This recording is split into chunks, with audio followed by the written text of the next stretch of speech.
leaders. To the same extent that President Trump is saying USA first, African leaders must also say Africa first. This is a wake-up call to the African leaders to take inventory of what is really happening in their countries. Do they really need the peanuts that are coming in as aid? What is really going out? If I may use the example of what happened in Niger when the government decided they were going to take over the mining of their uranium. The French companies that were mining the uranium were paying the government 80 cents a kilo for the uranium, and then turning around and selling the uranium to the rest of the world at 200 euros a kilo. So that one move from the Nigerian government to say we are now going to take ownership of our own uranium, they went from realizing about $1 billion in uranium resources to over 300 billion a year. Do you realize what I'm talking about? No amount of NGO could bring that kind of money. And this is only one mineral. Now imagine the country taking inventory of all their minerals and benefiting from their natural resources like the rest of the countries in the Western world. That is what African leaders need to look at. Do you see that in the horizon of African leaders right now? They're do you see them? Who do you see as the standout winners of that kind of change? And who do you think is still chasing AID contracts? Let me tell you, we need to look at what's happening in Burkina Faso, Niger, and Mali. President Traoré is standing up. He is saying the natural resources in Burkina Faso, they belong to the people of Burkina Faso. Niger is doing the same thing. Mali is doing the same thing. Every leader must look at what's happening in the Sahel nations to say, like anybody else, you must take care of your people. You have your natural resources. You have everything you need to take care of your people. Why do you continue to be beggars? Look at what is being brought in by not only USAID, but all the NGOs in your country. It's peanuts. It's a joke that the African leaders should continue to be beggars of peanuts when you are looking and allowing billions to get out of your country year in and year out, if not trillions, in natural resources that your people should be benefiting from. It is a wake-up call for African leaders to wake up and say, President Trump is saying, US first, America first. You too must say, your country first, because you have everything it takes. It is a joke. It is embarrassing to see I have not seen any African leader cry over USAID living. I can tell you for a fact, the average African leader privately is celebrating the exit of USAID because they know what is really going on. Let me ask you a geopolitical question. And again, you and I have had the opportunity on this show to talk about it before, which is the relationship of the United States broadly with the African continent. Now, I realize the continent has a lot of different nations, different countries that are part of it. But President Trump is not known to care much about Africa. He has talked about it in very derogatory language.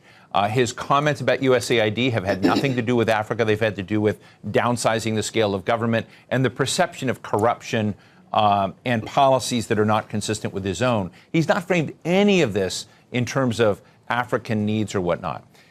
So when you think about that, what do you think is the possibility of changing the dynamics of the relationship between the Trump administration and African leaders when it doesn't seem to be on his radar screen? To be honest with you, why should African leaders care? Why should Trump care about Africa? He shouldn't care about Africa, to the same extent that the African leaders really shouldn't care about a relationship either. If the relationship can be worked out, that's wonderful. But if President Trump is saying, I have a mandate from my own people to take care of my people, and I'm doing what I need to do to take care of my people, African leaders need to take that same position. You see, it takes two to tango. If President Trump does not want a relationship with Africa, Africans shouldn't be begging for it. Are you with me? Do you think this will transmit to the way Africa deals with Europe? With France, with Germany? I'm hoping that this will translate into African leaders looking from within, because they don't really need to keep looking outside. They have what it takes. It's a wake-up call, just like what happened during COVID. It was a wake-up call for African leaders to realize that you must begin to look within Africa to take care of yourself. When the chips were down, the world walked away from Africa during COVID. So that's a reality. No supplies were coming to Africa. Africans were not manufacturing anything, and African leaders were forced to look from within. This, I'm hoping, is another wake-up call where African leaders also begin to realize we must look from within. But let me underscore this.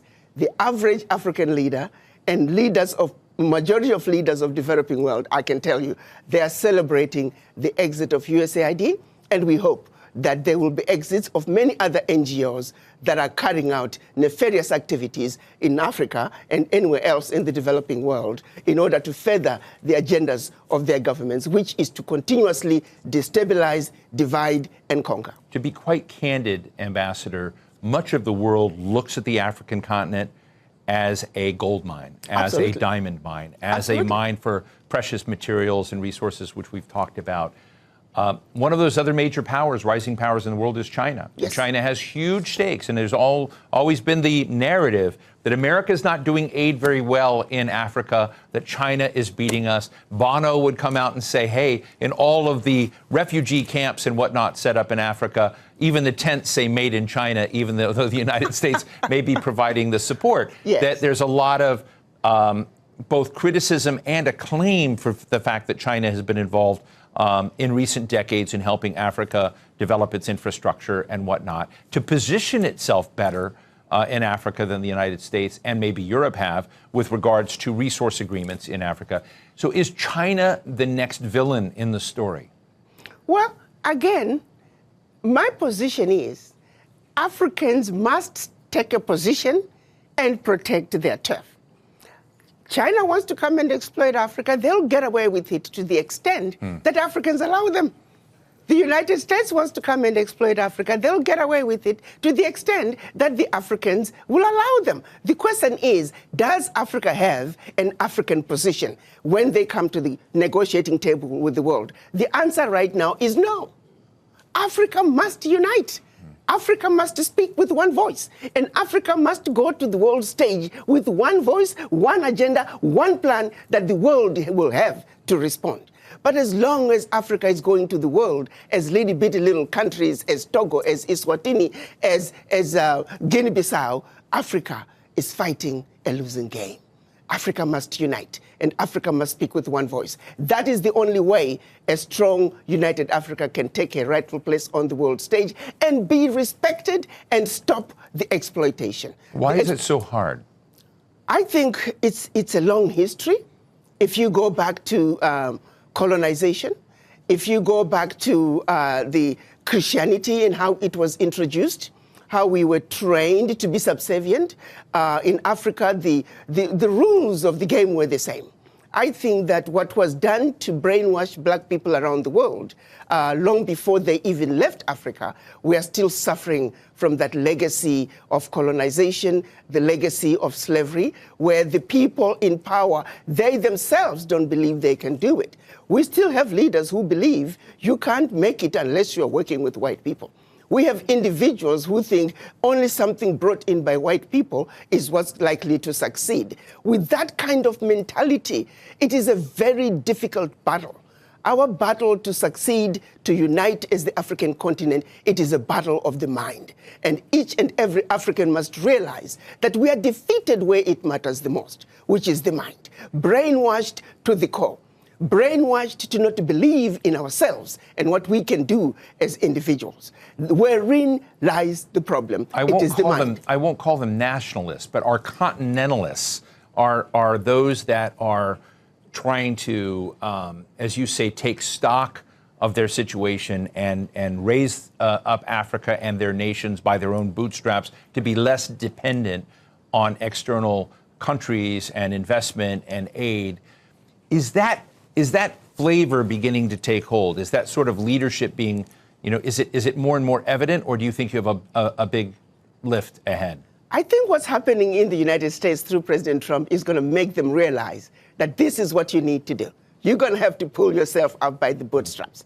President Trump is saying, I have a mandate, America first. So you Africans, are you going to sit back and just wait and see the next move that President Trump is going to make? Or you're going to also say, I have a mandate from my people, and I'm going to do what I need to do. Take inventory of what you have in your country. Use it and use it wisely. No more begging. You don't need to have anybody filling the gaps in your educational system. You don't need anybody filling the gaps in your healthcare system. You don't need anybody creating initiatives in the most remote parts of your country because they claim that you, the government, cannot have access to that. How can somebody come from all the way from the United States, all the way from Britain, and access the most remote part of your country that you in your country cannot access? It is the most stupid thing. When you listen to the justifications and the explanations as to why they are there, it's a joke, and this needs to stop. Just finally, Ambassador, when you look at U.S. behavior retracting, we've just got a minute left, but I would love to know from you, what do you think about the UN? What do you think about the International Court of Justice? Because probably the contraction that we're talking about is going to happen in a lot of institutions. Do you worry that Africa will be worse off without those institutions? No, those institutions were created after the Second World War. United Nations, it took 4 weeks to create the United Nations. Why? In order to help the recovery of Europe. The World Bank, the IMF, it took 3 weeks to create them after the Second World War in order to aid in the recovery of Europe from its own self-implosion and destruction. So no. These institutions were not created to benefit the developing world. To the contrary, they were built to steal from the developing world. Their success is based on the failures of the developing nations where they have been stealing from. So no. We must celebrate what President Trump is doing by exiting the United Nations, by exiting the World Health Organization. We need the U.S. to exit the World Trade Organization because they are doing nothing on the African end. They are giving a blind eye to blatant exploitations, unequal, uneven trade policies that are hurting Africa. You take, for example, cocoa.